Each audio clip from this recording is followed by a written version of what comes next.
Tenemos una ley por partir.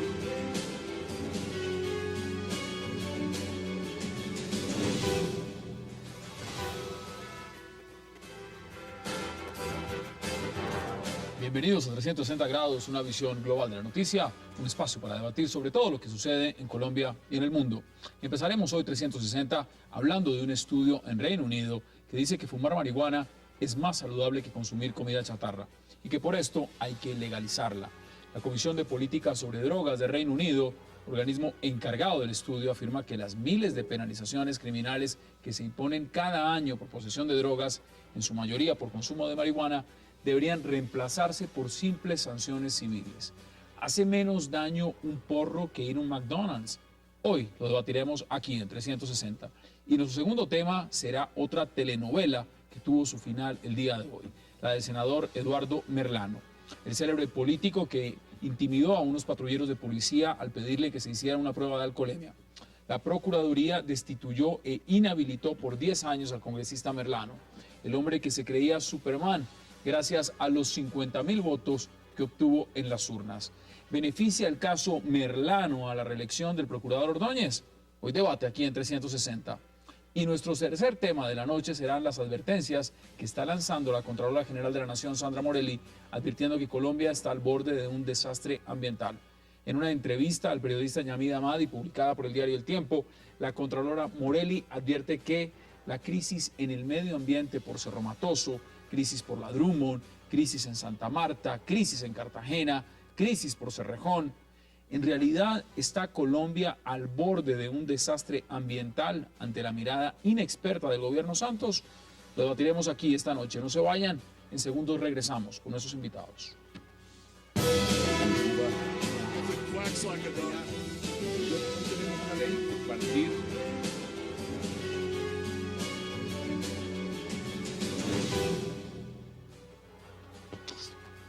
Y arrancamos de inmediato este debate sobre la marihuana en Reino Unido, y para eso le doy la bienvenida a Philippe Bollon, a Óscar Ortiz. Caballeros, bienvenidos y qué placer que hayan aceptado esta invitación. Muy buenas noches, César. Buenas noches, gracias. Bueno, Philippe, este debate no solamente está en la palestra en Reino Unido, en Francia también se ha tratado de poner, de revivir, de poner en contexto. Ahora, ¿cómo ve usted este informe? Un informe además hecho durante un lapso de 6 años. Lo hizo la Comisión sobre Políticas de Droga del Reino Unido.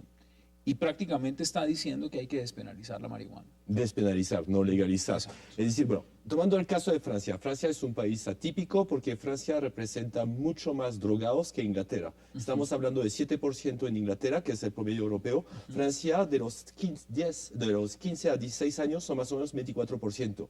Y la semana pasada, el ministro de Educación relanzó el debate, que fue una crisis, justamente el primer ministro tuvo que entrar. Francia es el país que más ¿cómo se llama?, desautoriza la droga. Estamos hablando de casi 10% de la gente que está en cárcel es por consumo o tener posesión de droga. Es un fenómeno muy grave.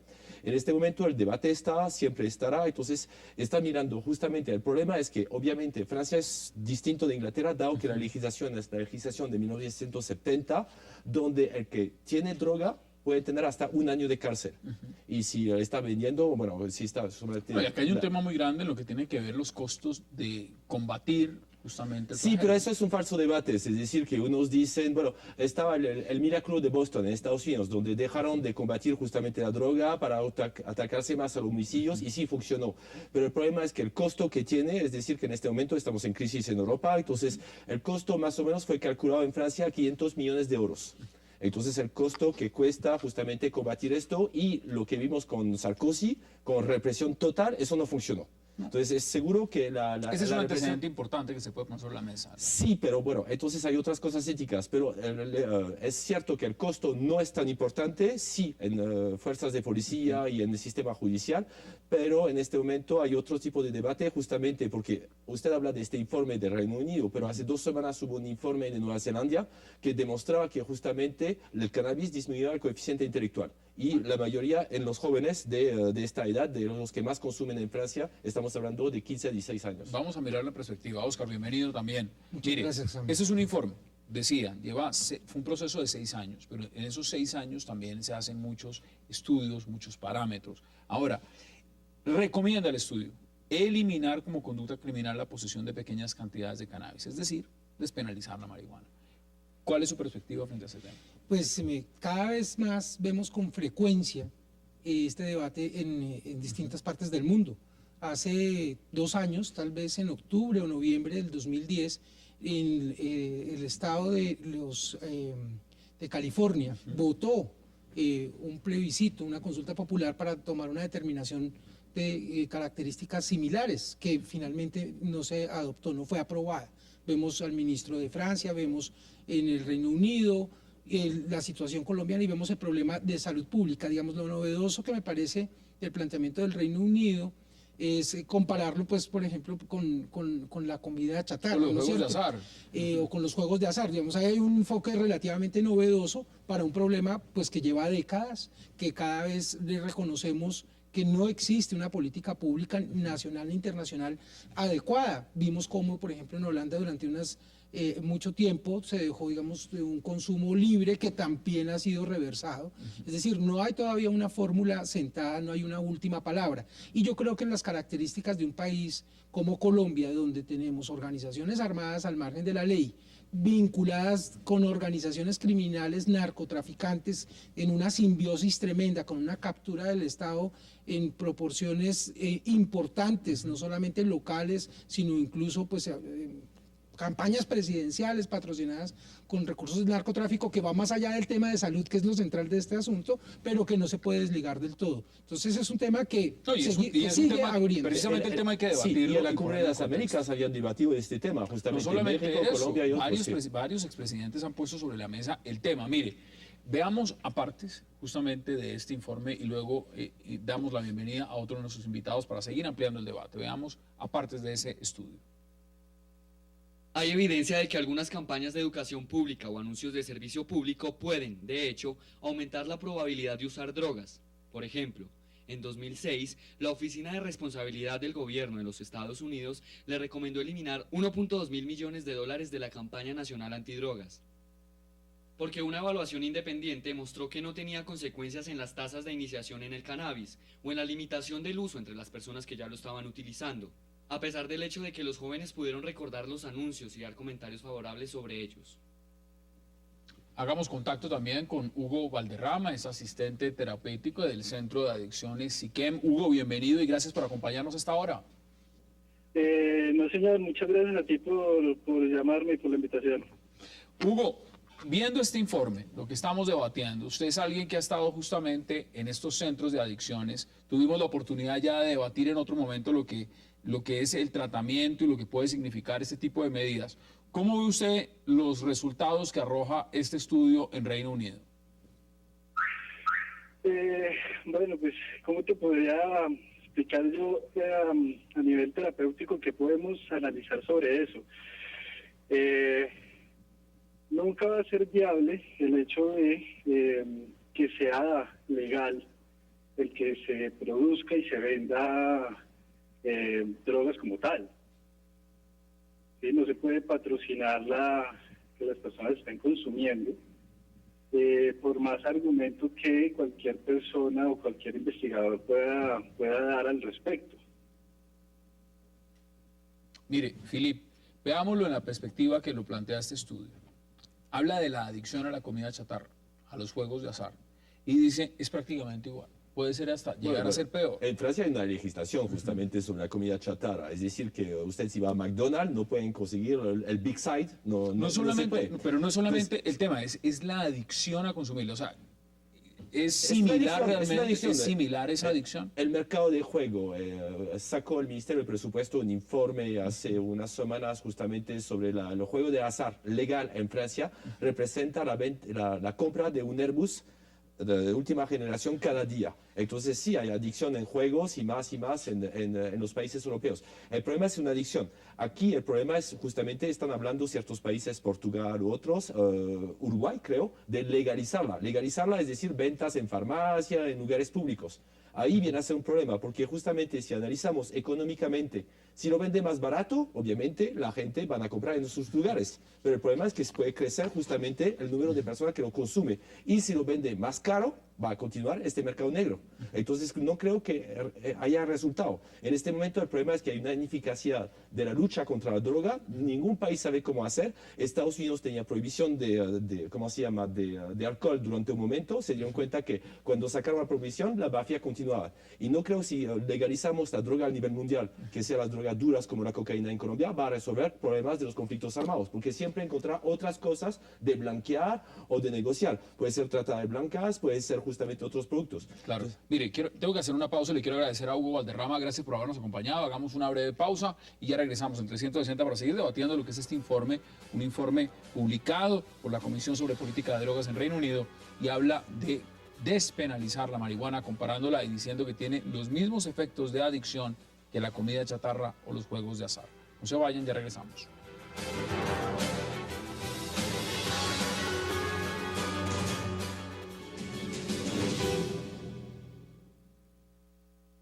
Hay evidencia de que algunas campañas de educación pública o anuncios de servicio público pueden, de hecho, aumentar la probabilidad de usar drogas. Por ejemplo, en 2006, la Oficina de Responsabilidad del Gobierno de los Estados Unidos le recomendó eliminar 1.2 mil millones de dólares de la campaña nacional antidrogas, porque una evaluación independiente mostró que no tenía consecuencias en las tasas de iniciación en el cannabis o en la limitación del uso entre las personas que ya lo estaban utilizando, a pesar del hecho de que los jóvenes pudieron recordar los anuncios y dar comentarios favorables sobre ellos.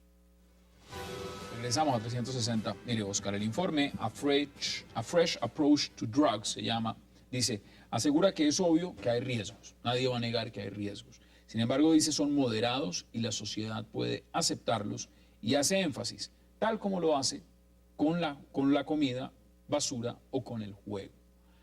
¿Es eso aplicable acá? Pues a mí me parece que vale la pena hacer una reflexión frente a esa afirmación, porque uno no sabe si lo que se está diciendo es que la comida chatarra y otras adicciones como al juego son tan graves como consumir marihuana, o que consumir marihuana es tan grave como consumir hamburguesas.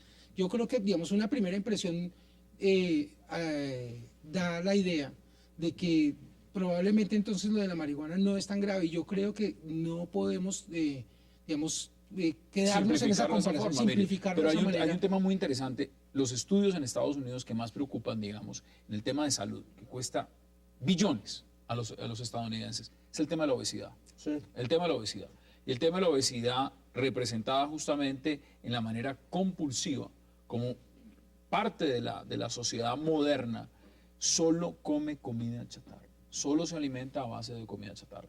Y los costos tan elevados que eso representa para el Estado, para la sociedad y por supuesto para la salud. A nivel de salud pública estoy de acuerdo. Es decir, que puede ser más peligroso justamente la sal y el azúcar que el cannabis. Entonces, eso puede ser. El problema es que los efectos que no son de salud pública son efectos sobre las personas mismas, pérdida de memorias, el estrés, entonces todo lo que puede generar que son peligrosos. Es decir, que una persona que está bajo cannabis, y estamos hablando en Francia, son 1.200.000 personas que consumen más de 10 veces al mes, y unos que consumen 3 a 4 veces por día. Entonces estamos hablando de esa gente que hay pérdidas de memoria, lo que dijo el informe de Nueva Zelanda.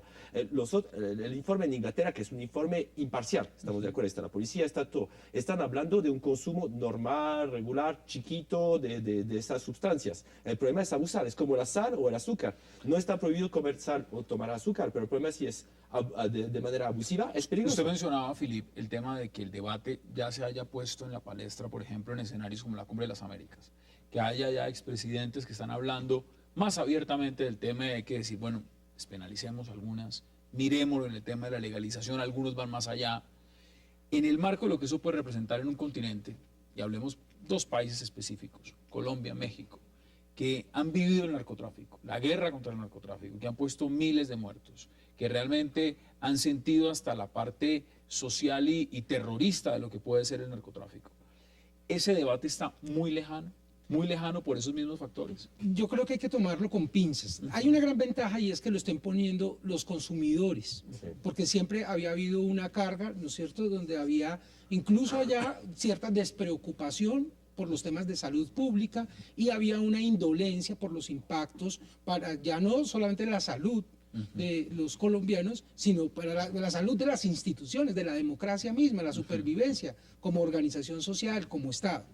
Y en ese sentido, pues vemos una historia como la colombiana y una historia como la mexicana que está pasando por un momento, digamos, del mayor incremento. Algunos especialistas dicen que es aún más dramática lo que está viviendo México.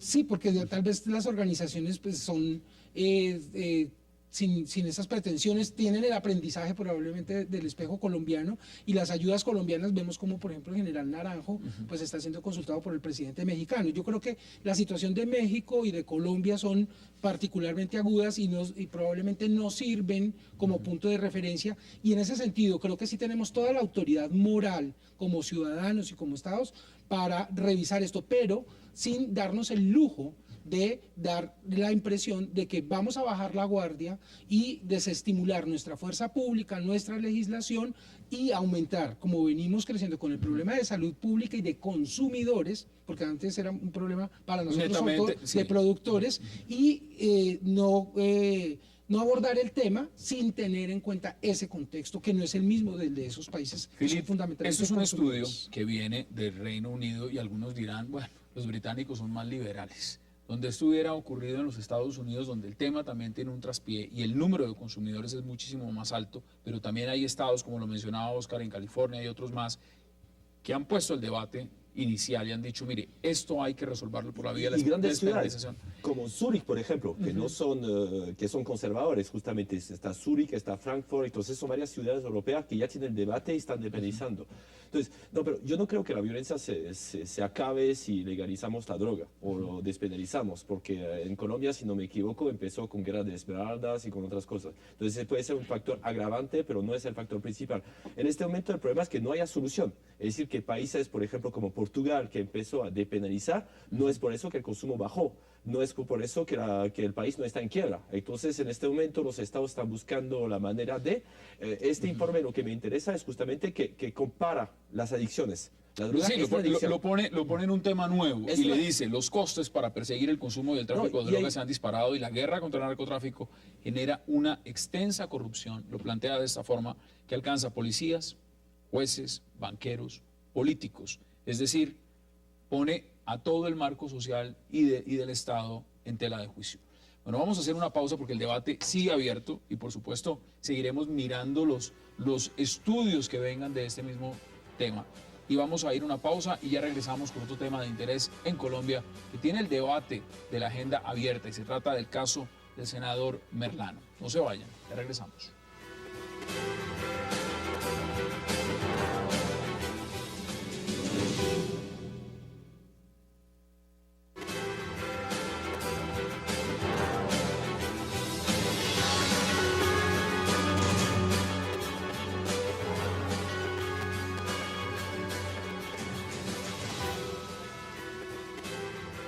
Regresamos a 360 grados con el caso del ex senador Merlano.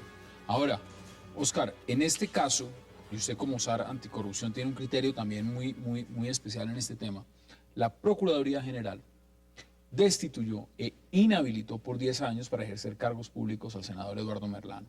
Pero lo interesante del tema, Filip, es que considera que incurrió en una falta disciplinaria gravísima, a título de dolo por los hechos ocurridos esa madrugada, justamente cuando se negó a practicarse esa prueba de alcoholemia. ¿Era de esperarse esta condena? Sí, con impaciencia. Nuestra Constitución y la ley disciplinaria establecen la posibilidad para que se adelante un proceso verbal cuando hay pruebas muy contundentes y faltas muy graves, como es en este caso. Creo que es de una potencia pedagógica enorme. Y algunas personas piensan que justamente, y eso es lo discutible, y es donde yo creo que puede sacársele provecho para la construcción de nuestra democracia, de que esa es una conducta más o menos usual y no tan grave. Y en eso radica, a mi manera de ver... Ahí es donde usted ve la importancia justamente de lo que hizo la Procuraduría. Porque es usual, se supone, para muchas personas que una persona elegida popularmente puede alegar en su favor esa condición para ser que para que no se le aplique la ley o para obtener un trato privilegiado. Sentirse un ciudadano por encima de la ley. Exacto. Desde primera Excluido. categoría, por encima de la categoría, mejor. Excluido, privilegiado, porque es el que hace la ley. Y él, eso es lo que hace. El video, como lo recordamos todos, de mayo de este año, hace 5 meses, el senador, su principal argumento para negarse a prestar el informe de alcoholemia es que es una persona elegida popularmente, que tiene 50.000 votos, que en realidad además no era cierto. Fueron más las personas que se agruparon en @renuncie_senador, que llegó casi a 90.000 seguidores y que hizo un trabajo muy juicioso, la persona que manejó esta cuenta con una gran disciplina. Entonces hay una gran potencia para los propios servidores públicos y para los ciudadanos que no podemos excusar, porque también he visto un poco el síndrome del pelafustano, del gamín, de cójanlo, y ahora suelten, le están diciendo no, pero 10 años por semejante, pues eso lo hace cualquiera. Dice, eso es grave para un ciudadano, pero para un legislador, Aún más. aducir la condición de ser legislador para que no se le aplique la ley es absolutamente grave. Y además, de manera alevosa, amedrentó a quienes estaban Ese es otro de los temas que quiero que podamos debatir. obligados a... Filip, ¿era de esperarse? Bueno, como acaba de decir mi colega, justamente es importante esta parte pedagógica. Es decir, que él confundía justamente el pueblo con Dios. Entonces fue elegido, no fue por Dios, por el pueblo. Entonces el representante tiene que representar. Y aquí él pasaba encima de la democracia como un señor feudal. Entonces es bueno justamente que le enseñe democracia a los elegidos aquí en Colombia, que muestra que no están encima del pueblo, que son los que tienen que dar la cara, que mostrar. Quiero felicitar a las Fuerzas Armadas y la policía en particular por el trabajo que está haciendo en Colombia, y aquí lo vimos en el video de justamente el mes No, de lo mayo. intimidaron, me refiero, intimidó el senador Merlano, los mismos patrulleros que lo estaban, sencillamente que lo detuvieron, le estaban diciendo, mire, hay que hacerse la prueba de alcoholemia. O sea, acá hay un marco importante y usted lo pone en contexto, dice, es una potencia pedagógica, el tema de fondo. Démosle la bienvenida también a Fabio Umar, es abogado penalista, nos acompaña vía Skype. Abogado Umar, Fabio, bienvenido y gracias por acompañarnos. Muchas gracias, como siempre, a ustedes por invitarme. Pido excusas por no poder asistir, pero las ocupaciones pues me lo impiden. Lo entendemos perfectamente. Los que están dedicados al derecho penal prácticamente viven en los tribunales. Antes sacan tiempo para venir a los estudios de televisión. ¿Cómo ve usted el caso porque siento que Cable Noticias es mi casa. Muchas gracias. ¿Cómo ve usted este caso y cuál es el procedimiento? Es decir, aquí la Procuraduría General lo destituyó por 10 años. Aquí la vida política prácticamente ya se acabó. Ahora, hay un mecanismo de apelar. ¿Qué viene en este proceso para el ex senador Eduardo Merlano? Sí, claro que sí. Y yo, pues, tal vez oyendo a los invitados que están en el estudio, coincido con ellos en que esto estaba cantado.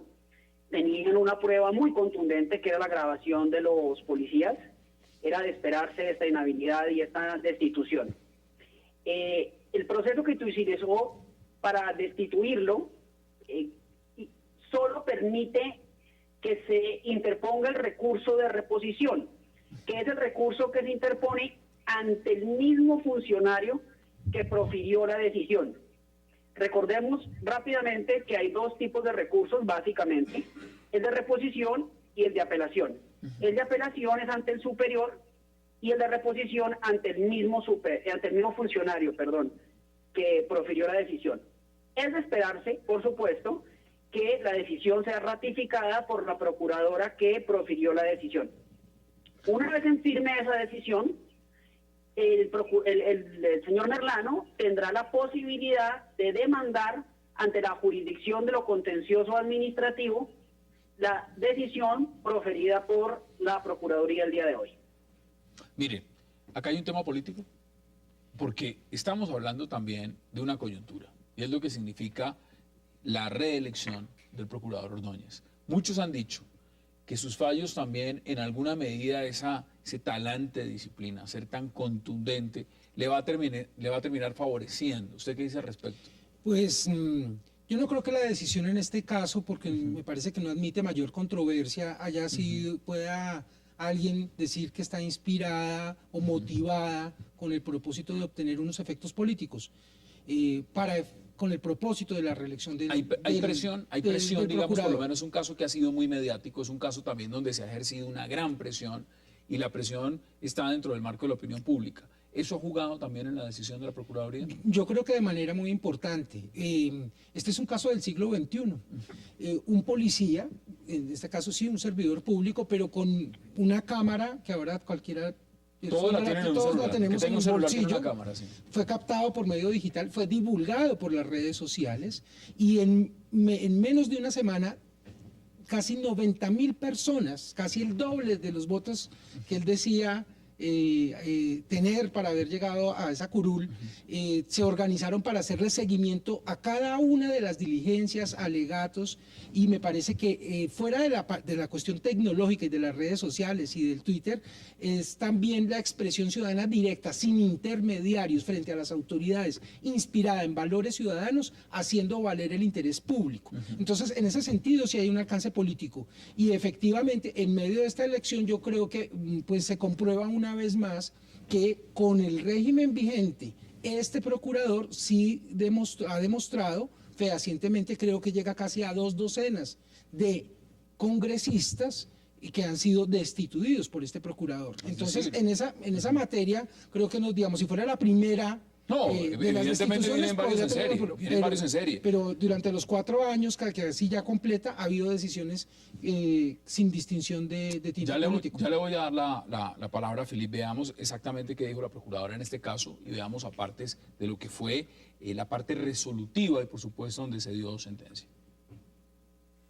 En efecto, así como en otras ocasiones, las decisiones disciplinarias se han caracterizado por tener en cuenta algunos criterios para imponer sanciones con todo el rigor, porque así la ley disciplinaria lo permite.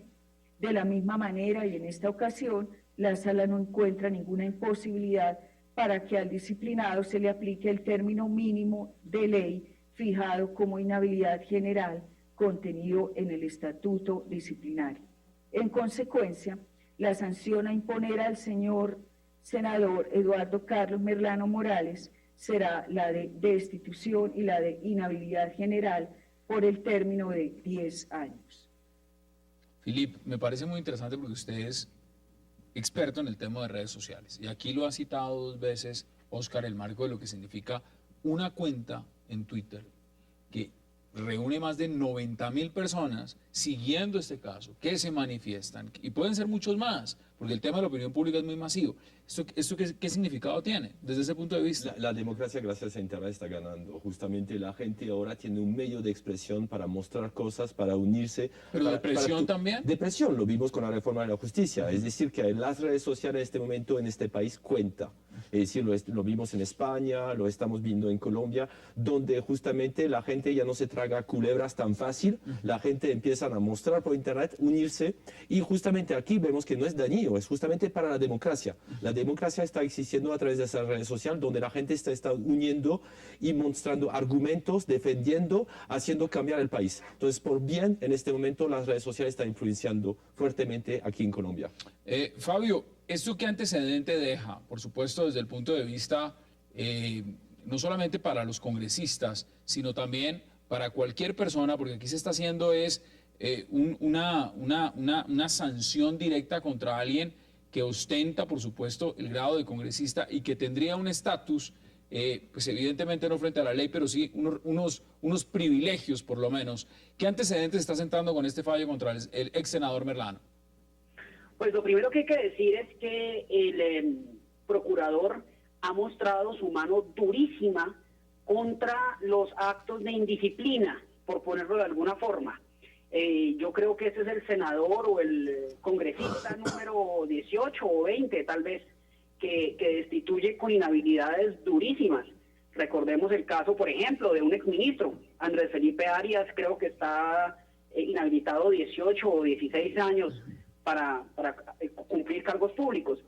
Yo creo que la lección que los senadores y en general cualquier funcionario debe aprender es que no está por encima de la ley.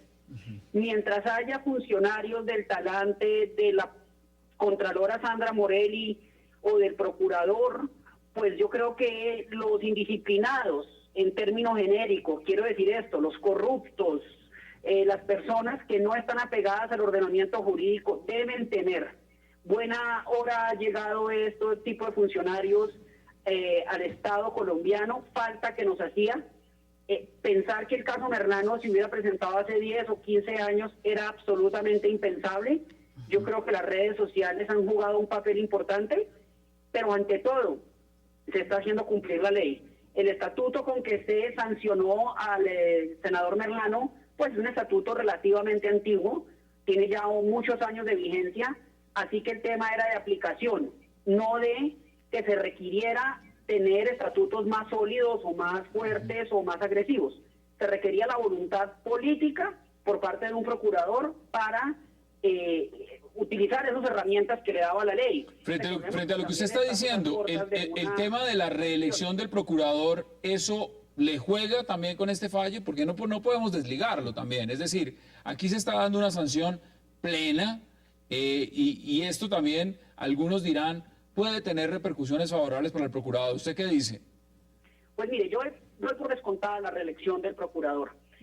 Hay dos lecturas que se pueden hacer, y la primera es que esto va a afectar la elección del procurador, y la segunda, que es la que yo personalmente asumo, y es que, por el contrario, esto va a fortalecerla.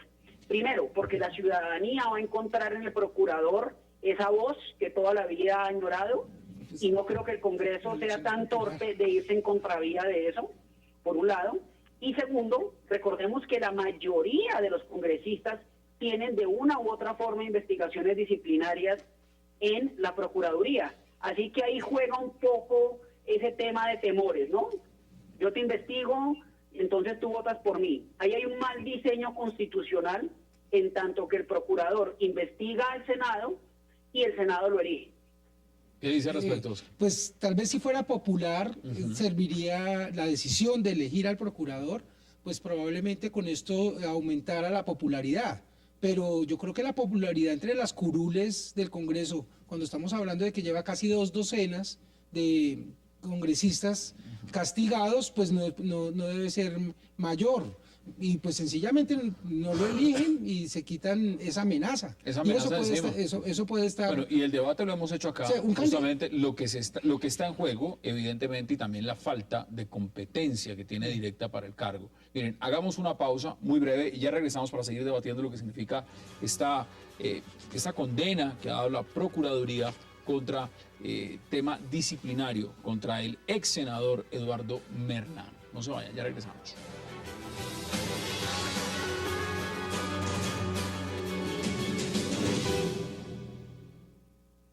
De la misma manera es equivocada la apreciación de la defensa cuando nuevamente sostuvo que en este caso procedía la subsanación de la inmovilización, pues se repite que esa subsanación lo era por el no porte de la licencia de conducción, mas no por un posible estado de embriaguez, por las razones que de manera extensa se han venido anotando en esta providencia. En tercer orden y derivado con lo anterior, precisó que la conducta del senador estaba justificada en la defensa de los derechos constitucionales al debido proceso, a la no autoincriminación, al derecho a la intimidad y al derecho al libre desarrollo de la personalidad y expresión, y siempre y cuando que con ello no se incurra en una falta disciplinaria, tal y como ocurrió en el presente caso. Empezamos a 360 grados. Oscar, aquí no solamente es el caso del ex senador Eduardo Merlano, la policía también, porque si bien los patrulleros ganaron, también hubo descabezados. ¿Y pasó de agache en alguna medida también? Pues a mí me parece que la reacción del general comandante de la policía de Barranquilla fue correcta en el sentido de presentar su renuncia. Podemos también recordar el audio del regaño tan impresionante que el director, el líder de la policía de la ciudad le hace a sus subalternos por haber aplicado la ley a un legislador, que era más o menos el argumento. Él reconoció ese error. Absurda. Y pues claro, el cumplimiento de la ley es para todos los servidores, y la policía lo que hace es justamente es la expresión de una fuerza armada vigilante de que se cumplan las normas para preservar la integridad, la seguridad, incluso en el transporte público, independientemente de quién sea. Y cuando, a pesar de la presión del tráfico de influencias, de la amenaza que se les profirió a unos policías, servidores públicos, cumplidores de su deber, lo que hace es desestimularlos, pues yo creo que es serían unos buenos candidatos, además porque algunos de ellos son bastante jóvenes, a las medallas anticorrupción que entrega el Congreso de la República. ¿Cierto? Que entrega una que es la Luis Carlos Galán Sarmiento y otra para los más jóvenes, Pedro Pascasio Martínez. Yo creo que sería un buen candidato estos policías para este premio. ¿Qué dice usted, Felipe? Aquí estoy de acuerdo. ¿No? Lo interesante es que en este momento hay un rechazo de los políticos a nivel mundial. Entonces esta pedagogía que se está haciendo es bueno, porque justamente este rechazo ya no tiene que durar, porque si no la gente ya no confía. Y los políticos y los elegidos no tienen que olvidar que son contratistas. Entonces son elegidos durante un periodo dado y no tienen que ponerse encima de la ley. El problema del tráfico de influencias aquí en Colombia sí es grave. En Francia lo conocemos, pero aquí en Colombia creo que ustedes están más graves que nosotros en este momento. Entonces que haya pedagogía, no importa si es para elección o no para elección de un procurador. Es decir, que esta pedagogía de democracia es bueno y es al buen momento justamente aquí, creo. Fabio, mire, desde el punto de vista penal, porque evidentemente también como abogado usted tiene un experticio en ese campo, ¿qué fue lo más grave en este escenario? ¿El hecho de haberse negado la prueba de alcoholemia como tal?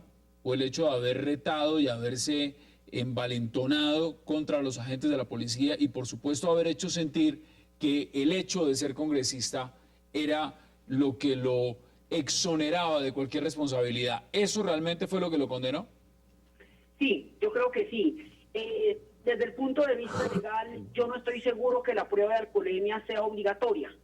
Yo creo que uno puede hoy en día abstenerse o negarse o rehusarse a practicar la prueba de alcoholemia en el lugar de los hechos. Podrían, por supuesto, conducirlo a una clínica o a un hospital y hacerla allí.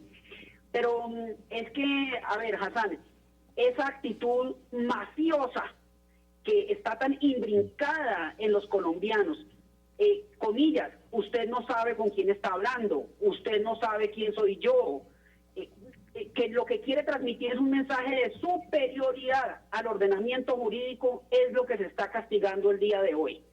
La Procuraduría lo que dijo es, aquí no hay personas, en el caso un funcionario público, el senador Merlano, no hay funcionarios que estén por encima del ordenamiento. Y no importa cuán, comillas, pequeño o ínfimo en la cadena de mando sea el servidor que solicita la prueba o que pone el retén. Cualquier ciudadano está obligado. Y si es un servidor público, la Procuraduría tiene la facultad de sancionarlo. Ese es un tema que está imbrincado en la sociedad colombiana, esa frase desagradable. Usted no sabe con quién está hablando, usted no sabe quién soy yo, amenazante. Eso realmente es lo que estaba y lo que lo condenó. Y aquí está pendiente todavía justamente la parte penal, que es increíble pues que la Corte Suprema de Justicia con tan buenas pruebas no haya avanzado en este caso. ¿Por qué piensa usted? Pues no sé, no entiendo por qué van tan lento en un caso que efectivamente hay suficientes pruebas y por más oportunidades, y creo que incluso me parece que la Procuraduría en general en este caso se cuidó muy bien para mi gusto y en mi consideración, incluso de manera excesiva en las garantías y tiempos para la defensa. Incluso a nivel personal me parece que la defensa no le hace mucho favor, por muy técnica que sea, al propio senador, porque pues un político lo que debe cuidar es sobre todo su nombre, y él sí tiene además una familia que está dedicada a ese tema. Lo que hizo fue exponerlo aún más.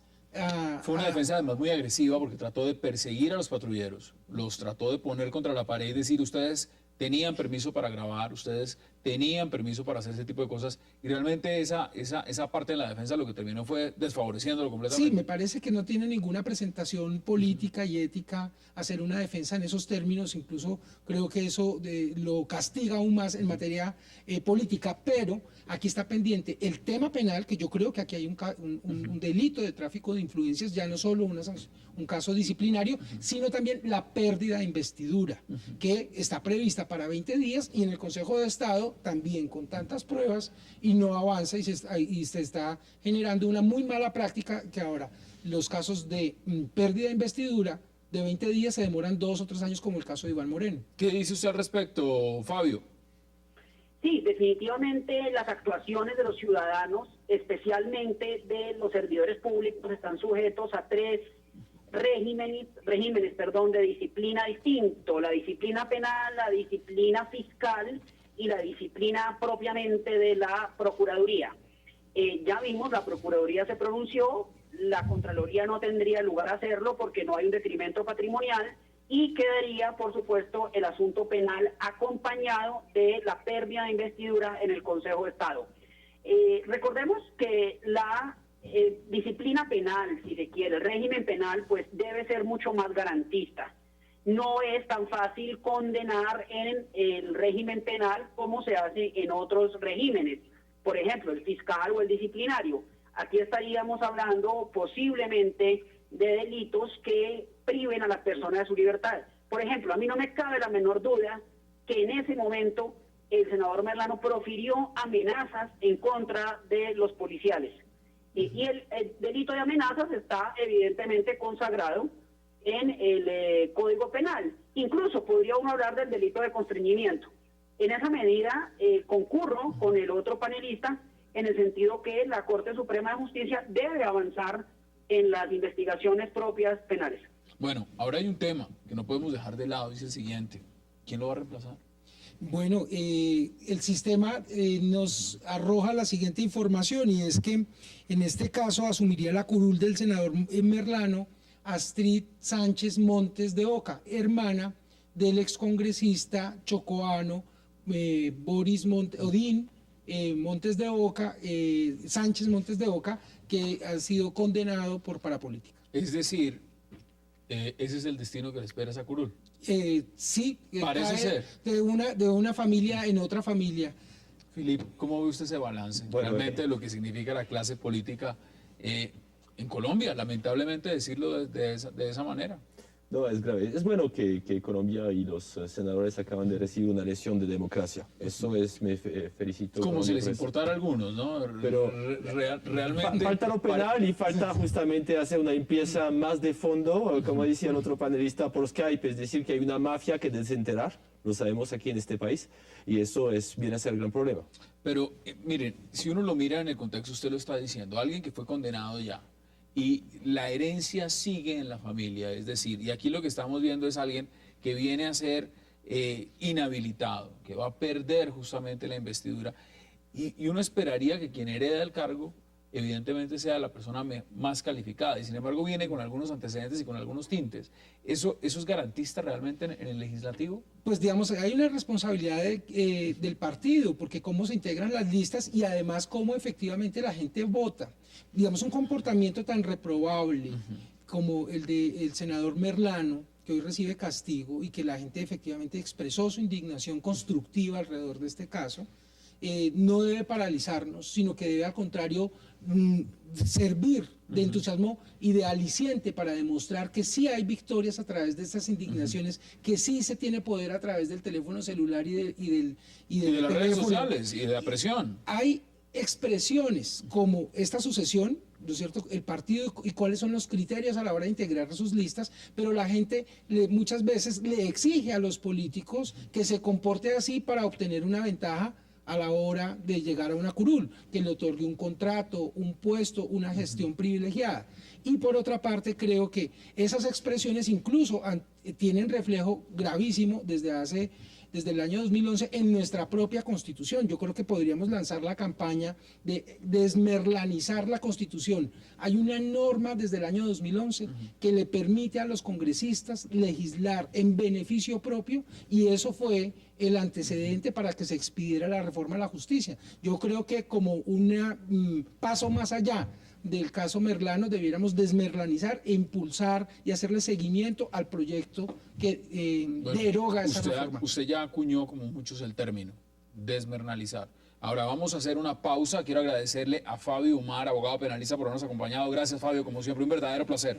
Con todo gusto, cuando necesiten y me siento en mi casa. Maravilloso. Vamos a hacer una pausa porque al regreso entraremos a debatir y analizar también las declaraciones de la Contralora General Sandra Morelli en cuanto a la grave crisis ambiental que, dice ella, está a punto de ocurrir en Colombia. No se vayan, ya regresamos con ese debate.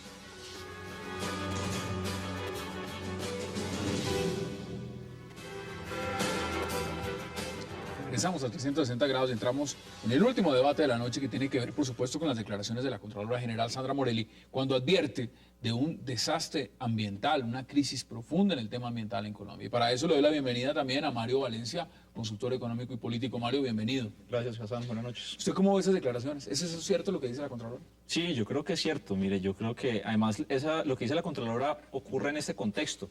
No está ocurriendo en cualquier país, está ocurriendo en la primera potencia en biodiversidad por kilómetro cuadrado del planeta. Yo creo que eso es importante tenerlo en cuenta. Muchos colombianos no lo saben. Y muchos colombianos no lo saben, pero además lo que pasa en Colombia en el sector minero en general, yo creo que es supremamente lesivo para los intereses de la nación. Aquí no hay una cosa en el sector minero que esté funcionando bien, y en parte eso ocurre porque... en parte, perdón, eso podría terminar desatando en un conflicto social, en un conflicto ambiental, económico y ambiental muy lesivo para el país, que nadie quiere que eso ocurra. Y yo sí quisiera destacar la labor de la Contralora y de su equipo, por una razón. Es porque aquí, desde hace muchos años, desde hace varios años, el gobierno viene diciendo que los únicos problemas que ocurren con la minería en Colombia son los problemas de la pequeña minería. Es que la pequeña minería es responsable de contaminar, que la pequeña minería es la que financia la minería ilegal. Sí, la pequeña minería, digamos, en donde está incluida también, el gobierno incluye la minería ilegal. Y por otro lado, un grupo de personas hemos venido diciendo que nos gustaría ver al gobierno nacional actuar con la misma severidad con las transnacionales, con la misma severidad con la que actúa con los pequeños mineros nacionales, y pues finalmente la Contraloría está haciendo ese trabajo. Mire, vamos a ampliar el debate. ¿Qué piensa usted, Oscar, de las declaraciones de la Contralora? Pues se dan en un momento muy relevante para el caso de Cerro Matoso. Lo que está pasando es que la explotación de esta mina se empezó a hacer bajo un régimen ambiental distinto al vigente, y no se está contando hoy día con una licencia ambiental propiamente tal, y ese es el punto que ha puesto lo ha dicho clarísimo, no tiene licencia ambiental, es decir, bajo no tener licencia ambiental no debería estar funcionando. No se le puede ni siquiera extender una prórroga de contrato. Y entonces, bueno, ese es un debate mayúsculo.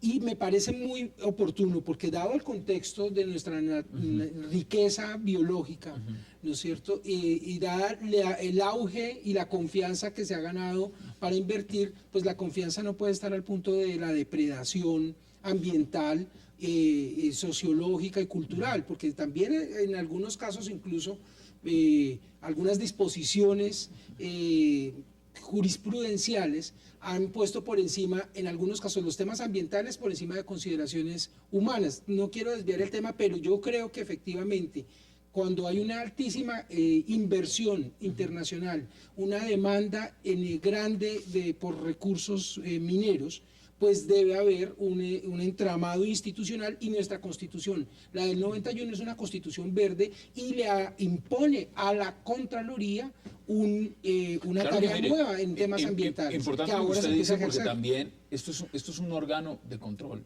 pero fácilmente podría ser alguien que lo estuviera ejerciendo débil y no tuviera los pantalones para ejercer el cargo realmente de hacer control frente a lo que significa el tema ambiental. Además, cuando se sabe abiertamente que el gobierno está impulsando la locomotora del tren minero abiertamente, Philip, ¿qué dice usted frente a las declaraciones de la Contralora? Por fin Colombia se despierta, es decir, que la depredación aquí está, es decir, que si uno viaja de Bogotá, sin hablar de minas, de Bogotá al llano, se da cuenta de la desertificación que hay en este momento aquí en este país. Es decir, que miramos la región, está cada vez Colombia al nivel de la agricultura intensiva, de palma o de otras cosas. El sector minero obviamente es peor, porque es un sitio mismo donde va a ser una depredación y no hay nada para arreglar. Y es por eso que esas compañías invierten aquí. Es decir, que en Europa ya dejamos las minas, no es porque ya no hay recursos.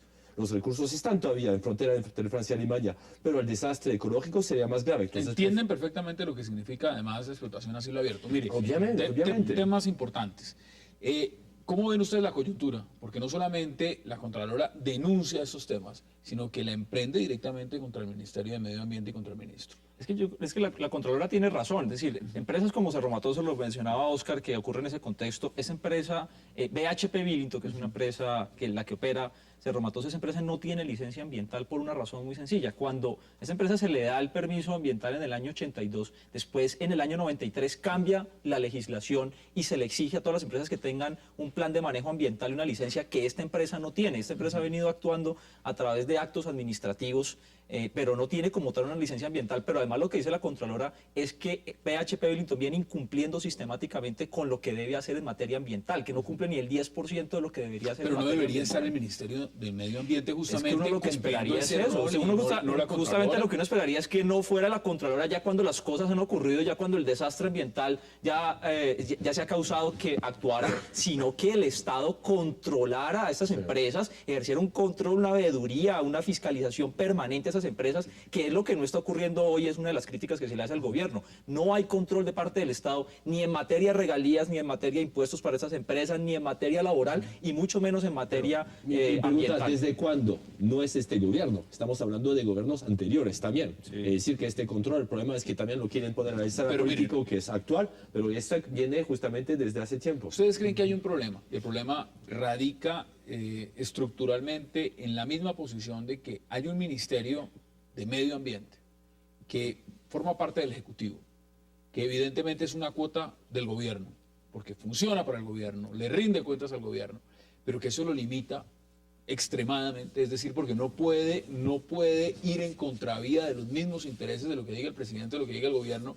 y es que en estos casos, si se impulsa el tren minero, si se está diciendo lo que necesitamos es que vengan transnacionales, que exploten los recursos naturales, pues no podemos ponerle un tate quieto, una piedra en el zapato en el Ministerio de Medio Ambiente. Y eso es gravísimo, lo que está pasando en ese sentido. Pues, digamos, el debate mundial y la tensión apenas lógica que hay entre esto es entre explotar unos recursos naturales, pero también preservarlos, ¿no es cierto?, para la vida humana, para el futuro, ¿no es cierto? Entonces no es un asunto simplemente a rajatabla de que se vuelven intocables para volver los recursos naturales como de museo, ¿no es cierto? Ni más faltaba, pero sí se tienen que explotar y aprovechar para el ser humano y no el ser humano al servicio de esos metales. Y tenemos todo un sistema, no solamente el ministerio, sino el sistema nacional ambiental, las corporaciones autónomas regionales, etcétera, que durante años han tenido la competencia de hacer cumplir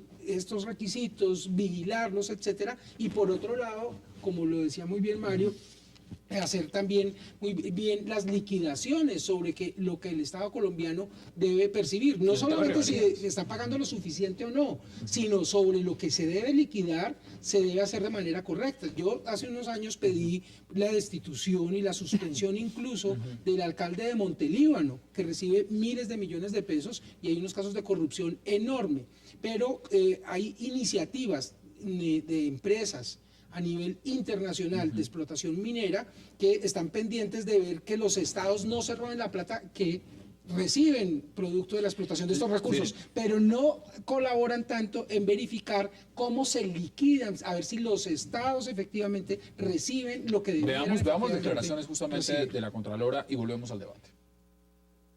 Colombia firma todos los tratados de medio ambiente, de transporte de residuos tóxicos, de protección de los trabajadores en las zonas mineras, de controles al agua, de edad y de los trabajadores. Hace parte del Observatorio Informativo sobre la Explotación del Níquel. Suscribe convenios de medio ambiente de Kioto, de Río de Janeiro, y los funcionarios parecen olvidar su carácter vinculante.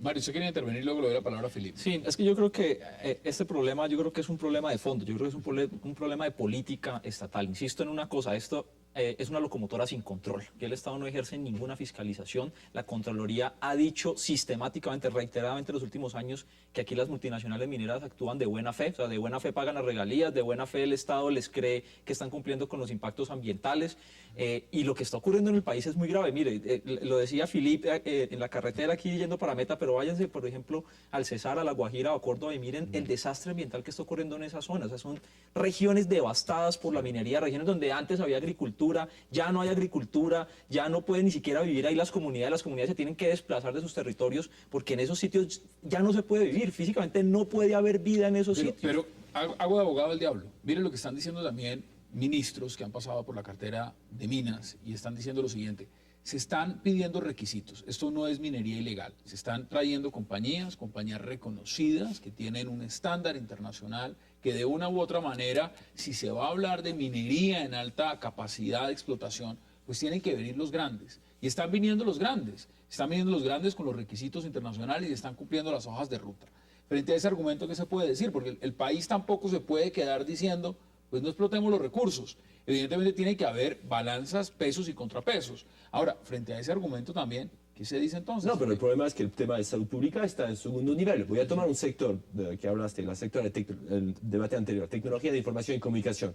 Aquí se está poniendo antenas para tecnología 3G y 4G sin ninguna norma. Hasta la Organización Mundial de la Salud empezó a jalar las orejas. Aquí la Contraloría jaló a las orejas a Mintix diciendo, ojo, no se puede poner al lado de escuelas y todo eso. Es decir, que dejan a esas compañías hacer lo que les da la gana. Entonces lo están haciendo para tener cubrimiento aquí, lo mismo que las minas para poder explotar esos recursos, que no es un patrimonio de la nación, no estoy de acuerdo con los términos que utilizaban, son patrimonio de cada uno, es decir, que más de la nación. Entonces el tema de salud pública aquí no está tomado en consideración. Pero es solamente el tema de salud pública. Usted mencionaba algo muy interesante, Mario, y es el tema de biodiversidad por kilómetro cuadrado.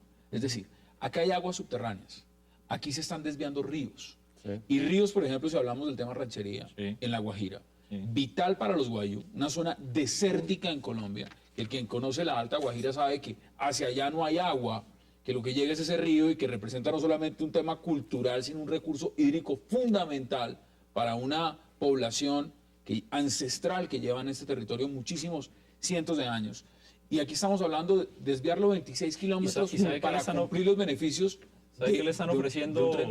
Y además con la complicidad del Ministerio del Interior, eso es una cosa que se ha denunciado en el Congreso, con la complicidad del Ministerio por el tema de la consulta previa, se le están ofreciendo a esas personas, a cambio de que firmen que sí están de acuerdo con que se desvíe el río, les están ofreciendo unos novillos y unos chivos y unas vacas, a cambio, digamos, del impacto que eso va a producir por una cosa. Mire, yo he estado hoy en la región, he hablado con la gente de Corpo Guajira. La gente de Corpo Guajira dice que si se desvía ese río, el río desaparece, que no es viable en el largo plazo si se desvía el río, pero además ese río actúa como una barrera natural para que el desierto de La Guajira no se coma la Sierra Nevada de Santa Marta. O sea, aquí estamos hablando algo más que un impacto que va a generar en unas comunidades, sino el impacto más general del país. Garantiza, y lo han dicho los expertos también, geólogos que han estudiado el caso, que después de que se desvíe 26 kilómetros, a futuro no se desvíe después otros 50, y sencillamente se vaya cambiando el curso de la naturaleza, porque nos conviene que una transnacional o cualquier organización que venga a explotar un recurso natural lo favorezca frente a la comunidad. ¿Es eso válido, Oscar? Pues yo creo que de lo que se trata acá no es de una locomotora, sino que no nos pongan un bulldozer, ¿no es cierto? No se trata de arrasar con todo, se trata justamente de mantener un equilibrio, un aprovechamiento racional en escala humana, ¿no es cierto?, para los recursos, para la riqueza, para el bienestar, porque efectivamente pues estas regalías producen y están orientadas en inversión en salud, en educación, etcétera. Pero tiene que estar bajo parámetros de salud humana, de consideraciones ambientales, biológicas, culturales, y no se puede simplemente sobre texto de esas inversiones que se requieren de capital muy importante, de tecnologías muy importante, simplemente que el Estado...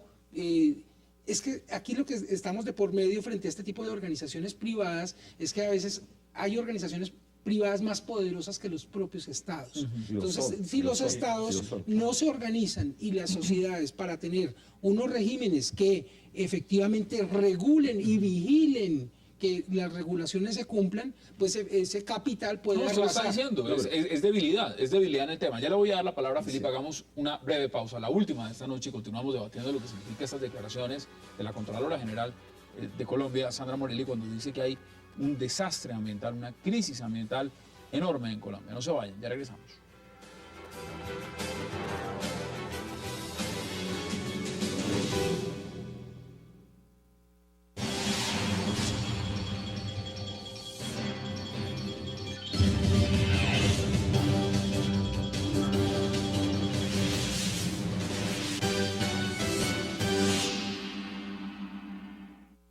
A pesar de los tiempos que vivimos, las familias que nos sentamos juntas a comer cada día, tenemos algo que decirte.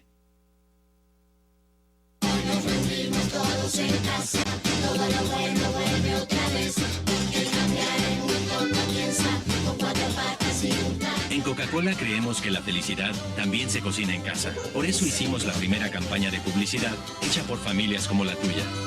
Coca-Cola, las comidas mejor juntos.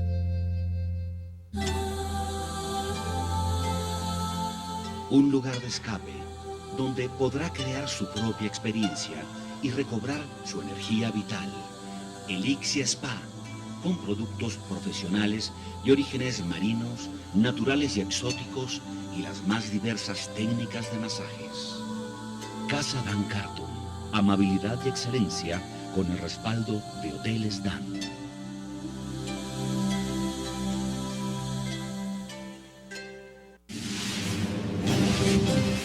Regresamos con 360 grados.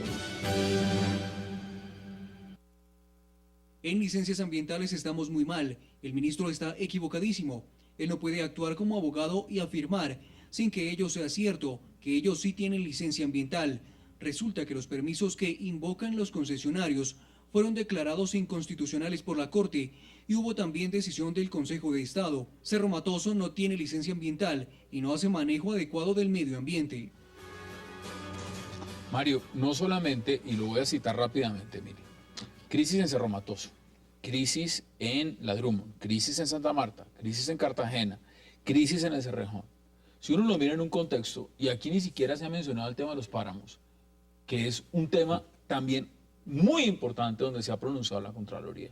Y ha dicho, ni siquiera ahí estamos teniendo un control sobre algo que Colombia es de los más grandes, sino el más grande en tener páramos a nivel La mitad mundial. de los páramos del mundo Están acá. Y estamos teniendo también ya un profundo tema ambiental frente a eso. Entonces, ¿qué hay que hacer al respecto? ¿Cómo ve usted el escenario realmente frente a lo que significa una política de desarrollo que el gobierno dice es vital el desarrollo económico, pero también donde hay una gran negligencia desde el punto de vista ambiental? Mire, yo creo que el tema es muy, muy complejo y parte de la complejidad del problema tiene que ver con que no hay una política de Estado en esto de minería. Hay un discurso, hay unas normas, hay unas cosas que se están implementando, un discurso que tiene que ver con la locomotora minera, pero no hay una política estatal. Yo creo que aquí nadie sensatamente está proponiendo que no haya minería. Creo que minería debe hacerse, Colombia es un país rico en recursos naturales que deben aprovecharse, pero debe haber un control al aprovechamiento de esos recursos. O sea, que debe ser el Estado el que de manera soberana, de manera autónoma, sea el Estado colombiano quien defina, por ejemplo, en dónde se hace minería y en dónde no, o cuánta minería se hace. Porque fíjese lo que está pasando ahora. Colombia está exportando 86 millones de toneladas de carbón. Esa cantidad de carbón no corresponde a las necesidades energéticas del país, ni es que estamos llevando energía al Amazonas, estamos llevando la energía a Chocó, sino que es todo carbón para generar energía en otras partes. Entonces uno sí debería preguntarse si semejante impacto ambiental que eso está generando es justificado con las exiguas regalías y los impuestos que están pagando esas empresas, porque el Estado sí debería decir, bueno, no exporten 86 millones de toneladas de carbón, aquí vamos a sacar solamente tanto carbón porque es lo que corresponde a los intereses de la nación. Tema del mercurio, tema de la explotación de tierra para sacar poco oro, que realmente si uno lo mira en el contexto de lo que se necesita excavar para sacar cantidades de oro es mínimo. Ahora, ¿esto qué significa también dentro del marco de lo que significa este gobierno? Porque este gobierno, cada que sale un tema como este, lo primero que hacen es que prefieren trasladar el ministro para que no enfrente el tema de Cerro Matoso, entonces lo pasamos de minas a Hacienda, o vamos a hacer algún tipo de jugadas porque el tema es complejo. La Contralora en este caso, perdón, Sandra Morelli, lo que está diciendo es, mire, no es posible que haya sido tan cuestionado además el tema de Cerro Matoso en cuanto a la extensión, la prórroga del contrato, sino que además no tiene licencia ambiental. Entonces, aquí hay un rifirrafe muy fuerte entre lo que significa dos ministerios, el de Minas y Medio Ambiente, y lo que es un órgano de control como la Contraloría. Pues, y los términos en los que lo plantea la Contralora es bien delicado, porque ella estaba diciendo directamente que de la Presidencia de la República llamaban para decir que no se metieran con ciertos temas para favorecer la inversión. Y yo creo que efectivamente aquí de lo que se trata es de hacer valer la Constitución y la ley otra vez.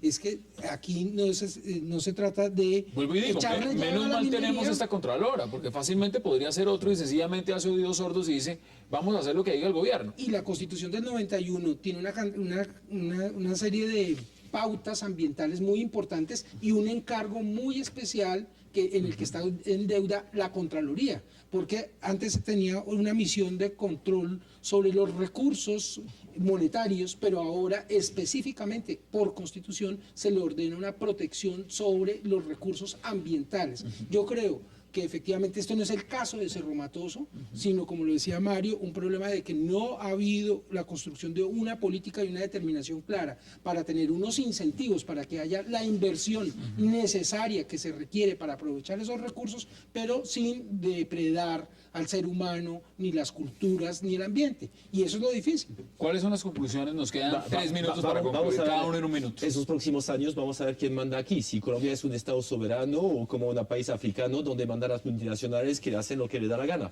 Porque no estoy de acuerdo que las multinacionales están protegiendo el medio ambiente.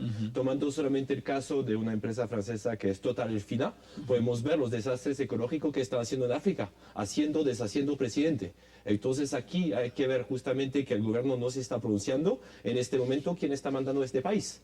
O dejamos a Drummond y a sus colegas mandar y dejar hacer lo que le da la gana porque están buscando costos-beneficios. Y vemos que la reparación de los cielos abiertos no están haciendo. En Canadá es una obligación justamente tapar este hueco y no desviar Bueno, hay otro problema con los gases de chistes, pero eso es otra cosa. Pero en este momento, aquí en Colombia, en este momento vemos que menos y menos el gobierno está mandando.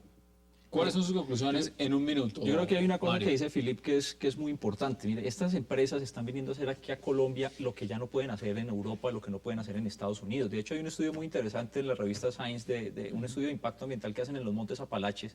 Y ese estudio concluye con una frase de la Fidel y dice, oiga, no sigan haciendo minería aquí en los Montes Apalaches, más bien aprovechense que hay otros países en los que sí se está permitiendo hacer estas cosas, entonces no contaminemos acá, pero vamos a contaminar a otro lado. Yo creo que la minería, tal y como se está haciendo en Colombia en estos momentos, es, primero que todo, un mal negocio para el país porque no está produciendo las regalías y los impuestos que compensan el desastre ambiental que se está haciendo. A corto plazo, el problema es una visión a cortoplacista. A corto plazo es bueno porque genera regalías, permite tener estudiantes, pero a largo plazo el desastre ecológico es como un matrimonio para toda la vida con alguien que tiene los días contados. O sea, es un proyecto de desarrollo basado en algo que se va a acabar en los próximos años. Igual las multinacionales en el momento en que se terminen los recursos se van y el daño ambiental permanece en el país.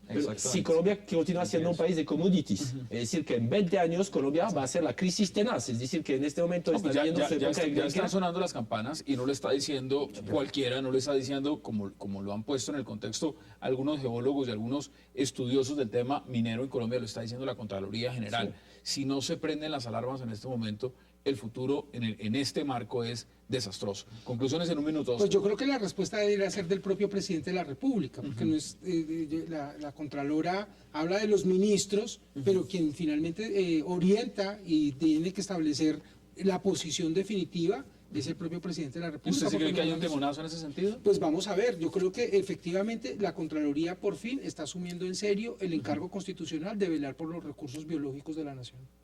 Mario Valencia, gracias por habernos acompañado y por haber aceptado la invitación. Gracias, Hassan. Oscar Ortiz igual, gracias. Y Filipo, no, gracias por haber aceptado la invitación. Y a ustedes, gracias por acompañarnos. Tenemos una cita mañana aquí en 360 grados para seguir debatiendo la agenda política de Colombia y del mundo con los mejores invitados y todas las posiciones en la mesa. El debate sigue abierto. Hasta una próxima oportunidad.